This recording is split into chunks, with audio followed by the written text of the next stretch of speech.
Hey guys, welcome back to another video with this wonderful channel. Today we're gonna be reacting to I added accurate dinosaurs into the Jurassic Park franchise. So yeah, we're gonna react to this spot. It was made by Filmcore. So the link to the original video will be in the description down below, so you can check it out for yourselves. And let's go. I got a community post about your favorite Jurassic Park movie. So go answer that in the community tab. I'll probably see if I can put it in the description down below. And yeah, let's go. This is what the original Jurassic Park T-Rex breakout scene looks like. And this is what it looks like if it were done today with our modern understanding of dinosaurs. At the time, these were the most scientifically accurate dinosaurs we had ever seen on screen. But after 29 years, they're it's been that long. obviously have been outdated. Which begs the question, what would these iconic movie scenes look like with modern depictions of these magnificent animals? Well, to answer that, I went ahead and made scientifically accurate models of these 4 dinosaurs from the Jurassic Park franchise and added them back into the movies. How'd you do this? I knew that I had to start nowhere else but with everyone's favorite queen, Rexy. I needed her to be based around real science and everything we now know about the real animal. So I downloaded this 3D scan of a real fossil and dropped it into Blender. But the head was a bit wonky. I then remembered that I had this guy sitting right next to me. So I went outside, took some photos with my phone, and after putting into some software, bam, an accurate, unwonky T-Rex skull. And this provided the perfect base to start sculpting. This is where I really get to build up the forms and shapes of the creature and just really get her to look like a real, well-fed, living animal. This is actually my favorite part of the whole process. 15 million polygons later, the sculpting is all done. And y'all gotta realize that, yeah, they make it look easy to animate in Blender, but it's really not. It's not. I know I haven't made animations yet, but I'm waiting to get a better setup to do that. Now we're missing one more thing. Color, which is one of those things that doesn't fossilize. So what color should our dinosaurs be? Well, it's likely the dinosaurs were very brightly colored, just like modern birds, more brightly colored than the ones in the movies. Except, any real fan will know that those dinosaurs are supposed to be female, which means that the more dull and brown coloring from the movie might actually be fairly it's actually very accurate. So, since it wasn't broken, I decided not to fix it. I then gave it a skeleton and did something I've never done before. I added muscle simulation for that extra sense of realism. Once the model is finished, here is where you really see what has changed. She's chunkier, has lips, but other than that, it's actually not that much of a deviation, which goes to show how accurate Jurassic Park T-Rex really was for the time. Yeah, it was actually, at that time, it was actually it was pretty accurate, you know. Fine. But where are the feathers? Well, T-Rex probably didn't have any. You see, it was probably just too big to have feathers. It would be akin to an elephant wearing a coat in the savannah. It would have made the animal overheat. Maybe a peach fossil covering a scene in Prehistoric Planet would have been possible, but there's little evidence for that also. And so, following Occam's razor and to save us from render time, I'm opting on a featherless T-Rex. In fact, she was so big that she probably couldn't even run, but her legs were so long that she could probably still beat you in a race. Don't say it. Don't say it. And I was also able to add this animated raindrop material to really make her feel nice and wet.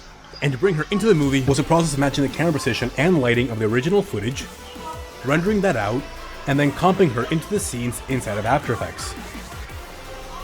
Dang. And now, before we see everything put together, there's only one thing left to do, and that's tell you about today's sponsor, Raid Shadow Legend. Yeah, we're just gonna look see like through a that. scientifically accurate T-Rex. Let's see. How would it look?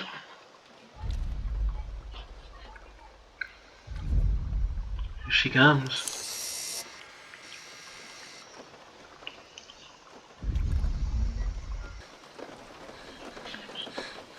Where's the goat? Best one. The first one, the best one. Oh my gosh. That looks nice. Very good.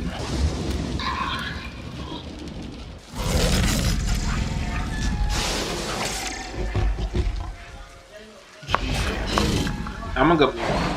I'll come back.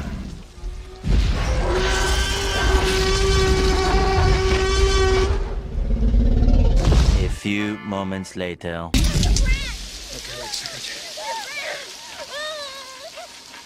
Tim? Tim? Don't move. You can't see us if we don't move.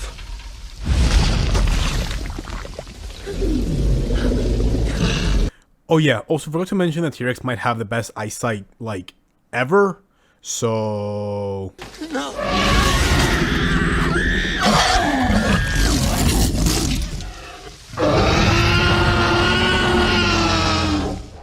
However, T-Rex isn't the only dinosaur in this series. So next up are the main villains of the franchise, the Velociraptors. Now these guys need to be terrifying, but you see, a real Velociraptor was about the size of a dog, not very scary, which explains why Spielberg based them on the biggest raptor they had yet found, Deinonychus. But even these guys weren't big. Wait, I thought that they used Utah Raptor to make the raptors in the Jurassic Park movies. Now they use Deinonychus? Well, you learn something new every Big enough. So what are we to do? Luckily for us, during filming, they found this guy, a 6 foot tall, 18 foot long raptor giant. This is the Utahraptor. I again started with a skeleton, and guys, its head was about the size of a man's torso. For a quick comparison, here's the difference between a Velociraptor, a Deinonychus, and finally, the Utahraptor. This guy is terrifying, except for its jaw. Some people might think I made a mistake, but no, it very much looked like that. It was perfect for gobbling up hot dogs or starting a shrimp business. And, unlike the T-Rex, this guy was definitely covered in feathers. So, the little fat kid in the movie who says, "More like a 6 foot turkey." So you have chosen death. Was more right than he could ever know. Because you see, not only would it have looked like a giant turkey, but it probably would have been about as intelligent. Which leads us to a question I want to address. Could a raptor have opened a door as shown in the movie? Well, not even modern birds can figure out how to... Oh, well then, that's good to know. However, unlike humans, dinosaurs couldn't pronate their wrists. And so if they tried this, well, their wrists would break. So I had to animate it in such a way that it could grip the handle without its palm. With the animation and model now finished, we once again go through the process of coming into the scenes, and without further ado, here you have the kitchen scene from Jurassic Park with a scientifically accurate raptor.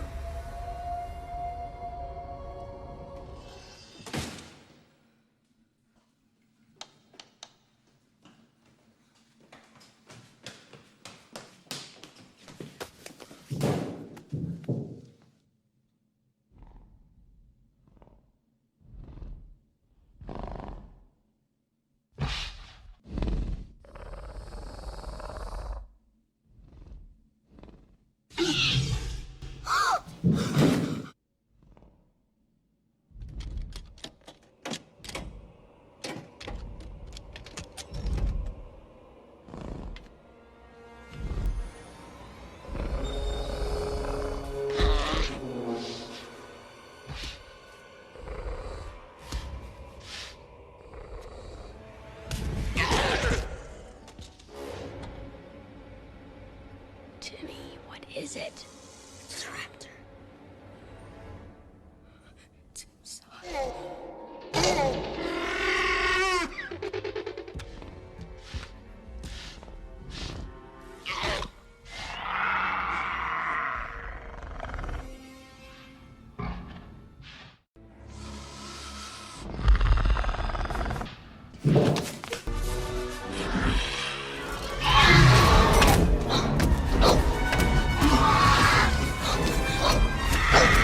But now let's see it with an accurate Velociraptor.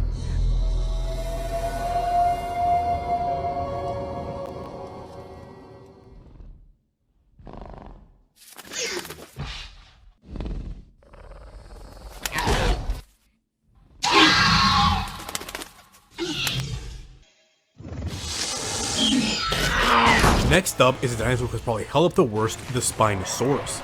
Now to be fair, in 2001 when they made the third movie, there wasn't that much information available. However, recent discoveries has given us a much better look at one of the franchise's most controversial dinosaurs. And oh boy, are you guys in for a ride. Why? Because this guy was weird.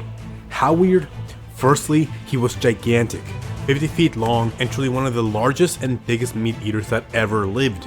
But weird, long arms, short legs, its crocodile-like head, and its paddle-like tail which it likely used to propel itself forward in the water to catch fish.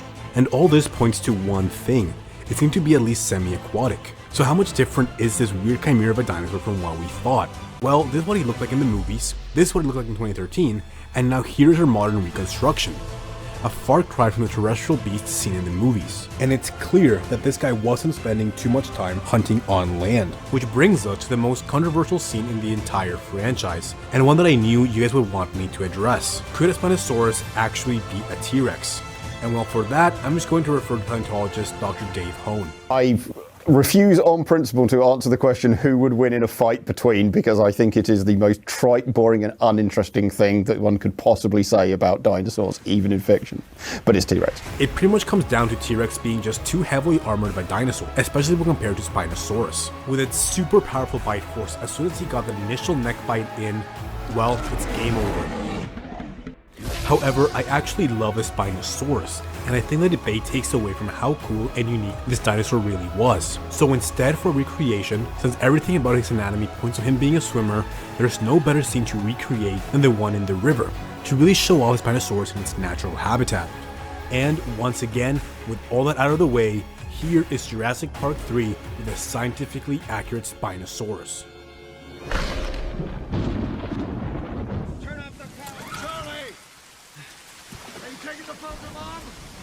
Charlie!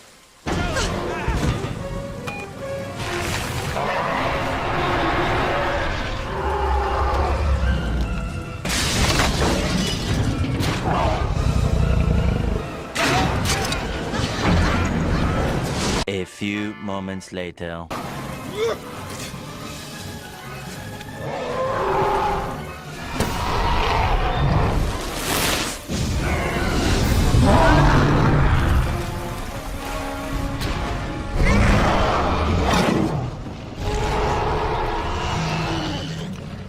I wanted to do at least one dinosaur from the new movies, but considering the first two films feature fictionalized hybrids, there was only one option.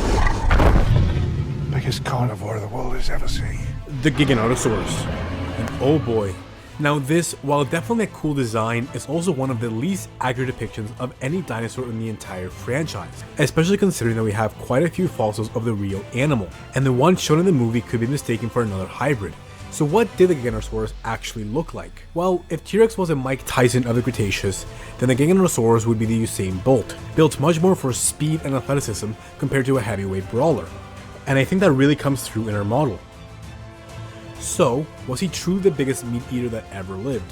Well, he was definitely big, but really probably about as big as T-Rex. From the fossils we have, any size difference is kind of negligible, so Spinosaurus is still the king in that regard. However, this time I was just running low on time, so instead I brought him into Unreal Engine where I rebuilt the entire scene from scratch. And so here is Jurassic World Dominion with a scientifically accurate Giganotosaurus.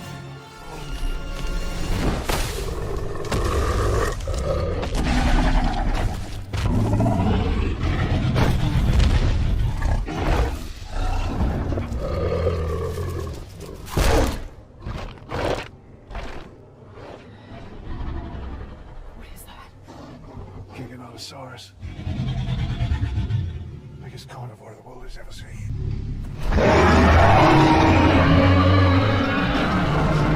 A few moments later.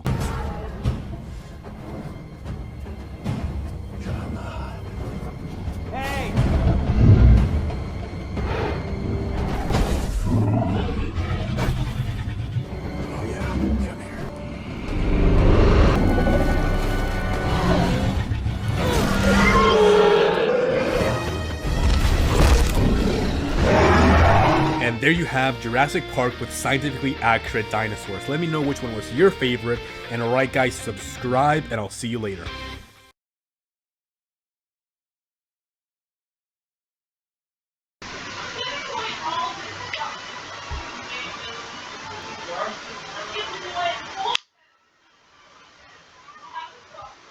Yeah, guys, I really enjoyed that video. All those dinosaurs, like you said, are accurate.